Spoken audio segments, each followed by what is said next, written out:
आज हम Johnson care pharma limited का स्टॉक रिव्यू करेंगे और जानेंगे इस कंपनी में आपको इन्वेस्टमेंट क्यों नहीं करना चाहिए और अगर करना चाहिए तो क्यों करना चाहिए।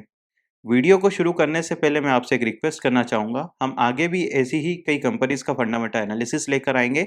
आप हमें कमेंट सेक्शन में बता सकते हैं कंपनीज का नाम, हो सकता है थोड़ी देर से, लेकिन हम उस कंपनी पे फंडामेंटल एनालिसिस जरूर लेकर आएंगे। अगर हम कंपनी के बिजनेस की बात करते हैं तो कंपनी कुछ साल पहले ट्रेडिंग के बिजनेस में थी। ये मेडिसिन को ट्रेड करती थी, फार्मास्यूटिकल आइटम्स को ट्रेड करती थी, बायोलॉजिकल आइटम्स को ट्रेड करती थी, ड्रग्स को ट्रेड करती थी। ये एक पार्टी से सिंपली खरीदती थी, दूसरी पार्टी को बेचती थी और जो प्रॉफिट बचता था वही इनका प्रॉफिट होता था। अभी हाल फिलहाल में कंपनी के बिजनेस की बात करते हैं तो कंपनी मेडिसिन के ट्रेड के बिजनेस में नहीं है। कंपनी अभी इन्वेस्टमेंट करती है, कंपनी अभी शेयर्स खरीदती है, शेयर्स बेचती है। इसमें जो प्रॉफिट बचता है वही कंपनी का प्रॉफिट होता है। कंपनी के पास अभी वर्किंग कैपिटल की फंड की काफ़ी कमी है, जिसकी वजह से कंपनी ने अपने मेडिसिन बिजनेस में कोई भी ट्रेड नहीं करा है, कोई भी बिजनेस नहीं करा है। मैनेजमेंट का कहना है कि फिलहाल के साल में अभी हमने कोई भी बिजनेस नहीं करा है, लेकिन हम अच्छी अपॉर्चुनिटी का वेट कर रहे हैं जिसकी वजह से हम हमारे ऑपरेशंस को, हमारे बिजनेस को वापस से चालू कर पाएँ। कुछ समय पहले कंपनी प्रॉफिट मेकिंग कंपनी हुआ करती थी, लेकिन हाल में कंपनी एक लॉस मेकिंग कंपनी है, प्रॉफिट से लॉस मेकिंग कंपनी बन चुकी है।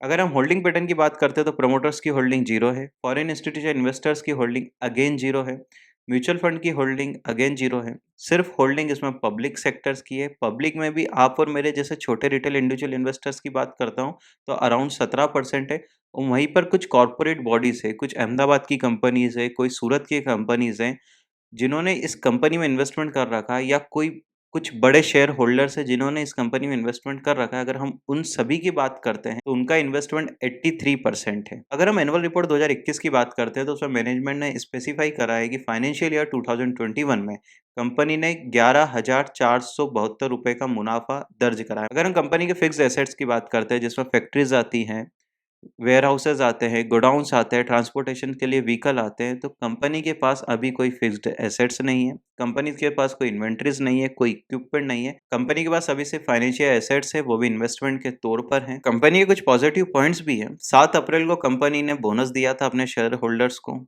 कंपनी ऐसा बोनस हर साल, लगभग हर साल देती रहती है। 5 जनवरी को कंपनी ने शेयर स्प्लिट करा था और ऐसे स्प्लिट कंपनी हर साल करती है। कुछ लोग कंपनी के द्वारा दिया हुआ बोनस, वो शेयर स्प्लिट को देखकर ही इस कंपनी इन्वेस्टमेंट कर रहे हैं।